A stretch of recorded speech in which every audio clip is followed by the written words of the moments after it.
And let me put it very plainly. If we Republicans choose Donald Trump as our nominee, the prospects for a safe and prosperous future are greatly diminished. Mitt Romney earlier today telling students at the University of Utah that a Donald Trump nomination would be a horrible mistake, not only for the Republican Party, but also for the country. And yet, there's a disconnect between what the Washington elite and the establishment want and apparently what the American people want. In fact, it has grown over the years. So how will this divide further impact politics in 2016? For more, let's call on our panel. Skyping in from Washington, D.C., political reporter for The Hill, Cate Martel, and from Newsmax, Washington, the political editor for the National Journal, Josh Kraushaar. Cate, first to you. What is the buzz on the Hill about Mitt Romney's speech today? Well, first, it's very unusual the fact that the former Republican nominee is coming out during the primary and attacking a fellow Republican. But I think what we're seeing is the Republican establishment wants somebody to come out and say these things against Donald Trump. But for one of the fellow contenders to do that, it almost looks like back and forth, and it's expected that they want to try to attack the front runner. But they're looking for an in-between Republican candidate or Republican who doesn't have the stakes involved, that can hopefully come out and they think be a little more neutral.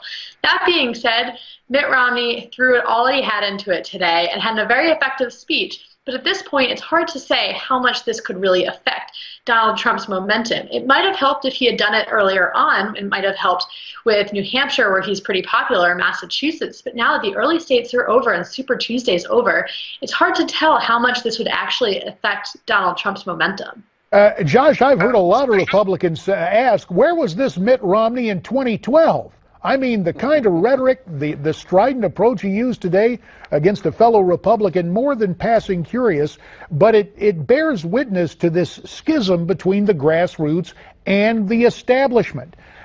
Does the establishment rally in this situation, or will the grassroots prevail, Josh?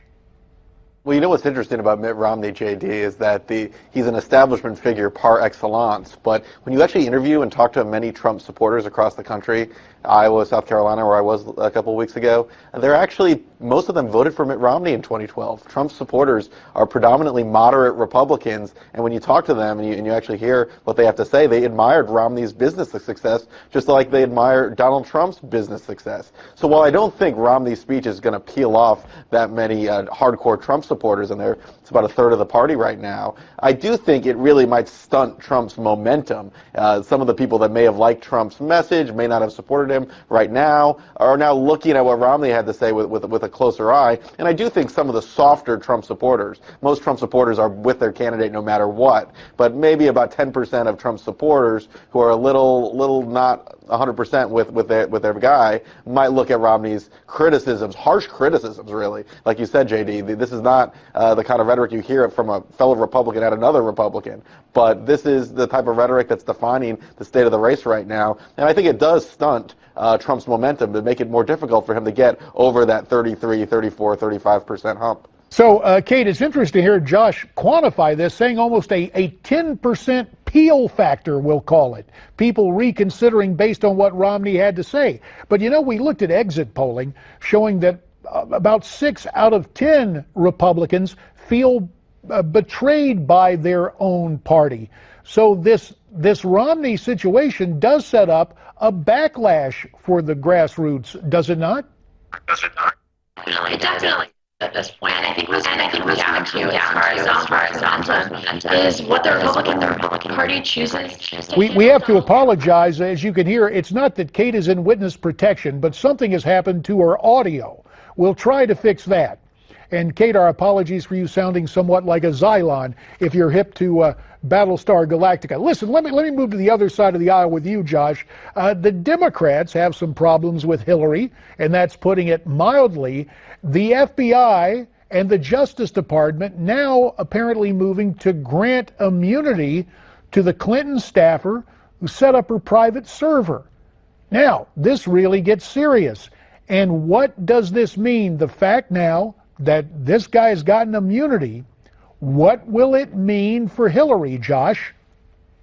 Yeah, it's not good. I mean, it's got to be fascinating to think if you're a Hillary Clinton campaign staffer. You've got the good news from your side that the Republican Party seems to be splitting apart before our very eyes, but you've got this really alarming news that the legal walls are really starting to close in, or at least beginning to close in, and the immunity that Brian Pagliano has received is really a scary proposition for the Clinton folks. And he's going to start talking, and if there's anything negative out there that could incriminate Clinton, the next few months are going to be pretty treacherous. But this feels sort of like if we had a fantasy 1972 election where George Wallace took over the Democratic Party and was the Democratic Party nominee, and all of a sudden Watergate was taking place at the very same time. That's the kind of environment we're in right now in 2016. It's really unbelievable. Well, it's almost like a time tunnel thing there, Josh, but I think we've gotten the audio fixed to Cate. So, Cate, let's give you the last word. Hillary staffer getting immunity.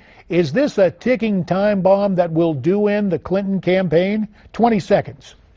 It's definitely not going to help Hillary Clinton, especially now the FBI is saying at some point they're probably going to want to talk to her as part of the investigation.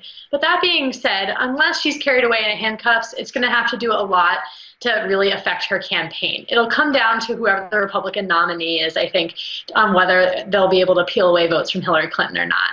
Cate Martel from The Hill and Josh Kraushaar from National Journal. To you both, our thanks. We look forward to hearing from you again and visiting with you.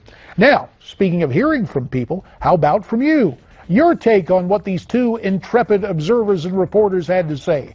Why don't you send your comments to me at newsmaxtv.com/comments. And up next, the comments of Senator Steve Daines on Gitmo. Stay tuned.